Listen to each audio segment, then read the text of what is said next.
Hi folks!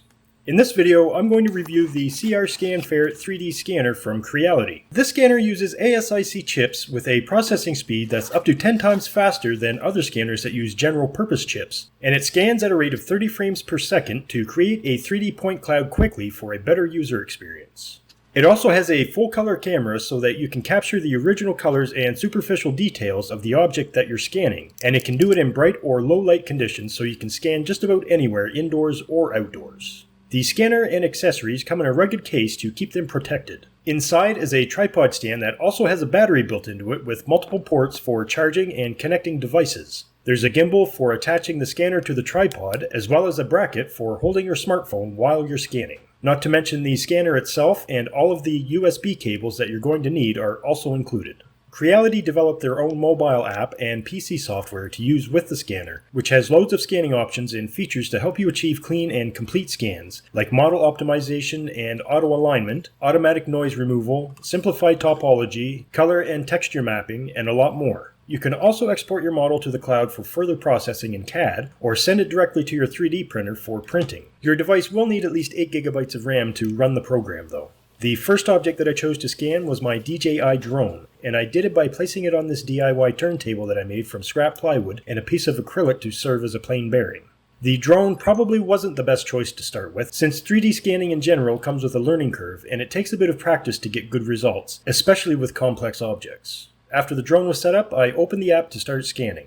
The first few pages that appear give you some quick info on how to use the scanner, what objects are best for scanning, and some tips on how to get the best results. On the main page, you can connect the scanner to the app if it isn't already, as well as access the app settings and set your scanning parameters like the object size and scanning distance to optimize accuracy, the type of object that you're scanning, such as whether it's geometry or texture that you want to capture, and you can choose wide range and fast scanning of large and simple objects versus high accuracy scanning of complex objects, and you can choose whether or not to map the colors of your object. Once the settings were ready, I clicked the new scan button, which turns the scanner on and provides a few different views of the drone. I then followed the prompts on the screen to adjust the distance between the drone and the scanner before I started scanning. As I mentioned earlier, it takes some practice to get good results because you have to keep the laser locked onto the object as you're scanning around it, and any deviation in distance front to back or side to side could cause it to lose focus, so you have to backtrack to get the laser to lock on again, and hopefully without ruining the model in the process. The scanner is accurate within 0.2 of a millimeter, but it can take a lot of time to achieve that accuracy depending on the object size and the amount of detail that you want to capture. After around 5 minutes of scanning the drone, I clicked the next button to optimize and check out a preview of the 3D point cloud.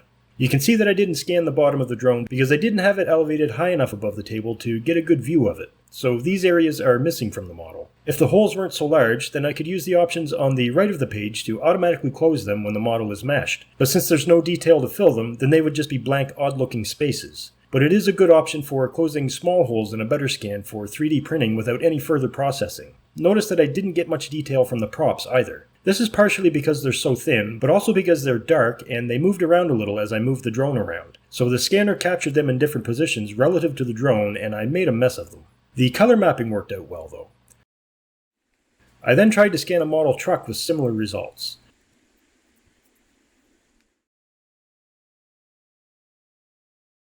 Most of the body scanned well, but I didn't get much detail from anything else because I was having a hard time keeping the laser focused. I think part of that is just because I'm a beginner, but also because the colors are dark and 3D scanners don't usually scan dark objects well because they absorb more laser light, so the scanner has a hard time triangulating. So to get a better handle on how to use it, I decided to focus on scanning simpler objects like this chalk container, then progress to more complicated objects as I get better at using it.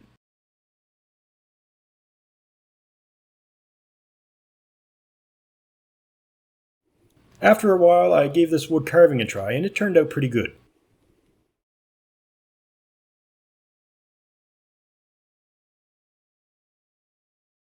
Most of the detail was captured, even his straw clothes. The scanner couldn't quite get his hair though, which is pretty dark and scraggly, but with some work in CAD software, I could turn this into a printable model.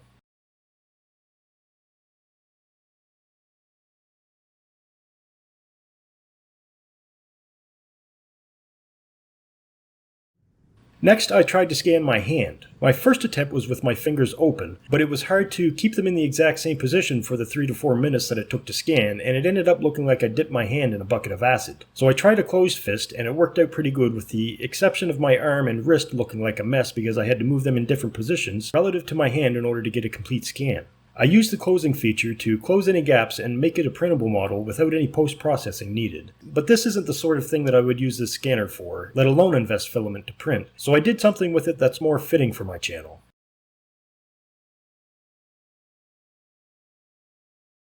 Most of you who are subscribed have been waiting for more videos on the eMoto project. And this scanner, along with Creality's Ender 3 3D printers, gave me the opportunity to move on to the next step in the build process, which is creating the fairing kit without having to spend loads of money and time making molds for messy fiberglass work. I started the same way that I did with the previous eMoto project, by glue laminating a foam block together from scraps that I salvaged from work, and hand carving it into the shape that I want.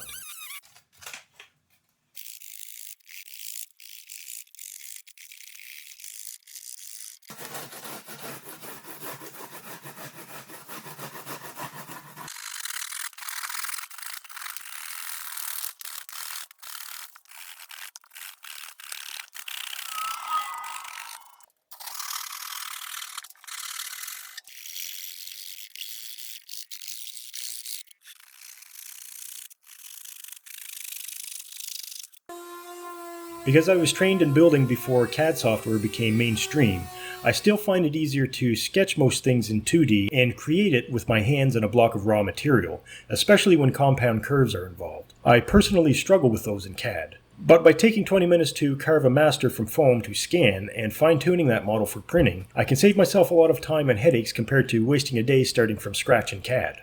In hindsight, spending another half an hour or so applying a coat of plaster to fill the holes and smooth out the surfaces would have saved more time doing cleanup in CAD, but this carving still worked out fine for what I needed to do with it. After scanning, I exported the model to my OneDrive folder, then opened it in SketchUp to smooth the surfaces and clean and sharpen the edges. I worked on only one half of the fairing to save time as well, because once it's done I can just copy, paste, flip, and join the two together to create the complete model.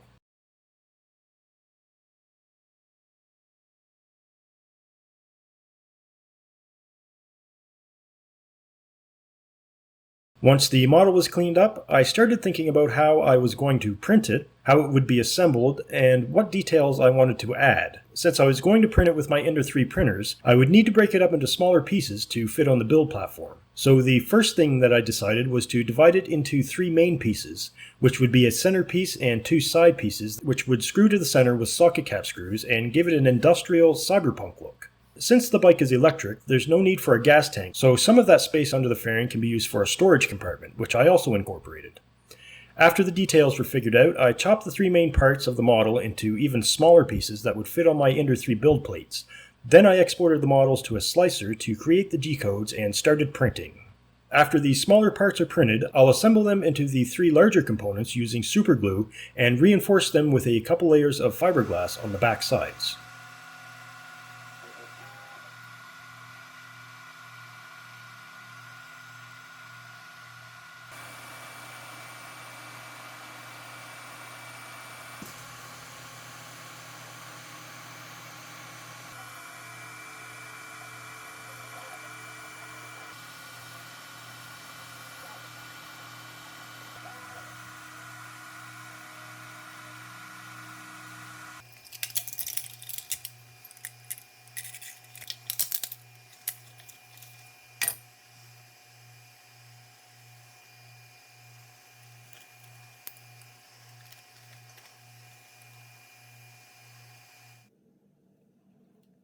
I had some clogging problems with my printers and ended up snapping the leads to the thermistor while servicing one of them.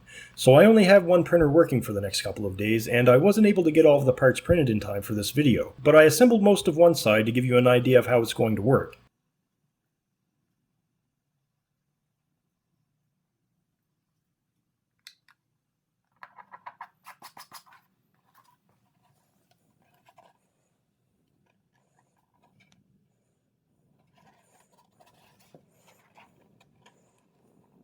In the next video, I'll finish printing and assembling these parts, then I'll make some more fairing parts with the scanner and install them to see what it all looks like on the bike. If you'd like to get this scanner for yourself, I put some links in the video description below. If you enjoyed this video, then let me know with a thumbs up or a comment, and make sure you're subscribed so you don't miss the next one. Until then, take care, folks.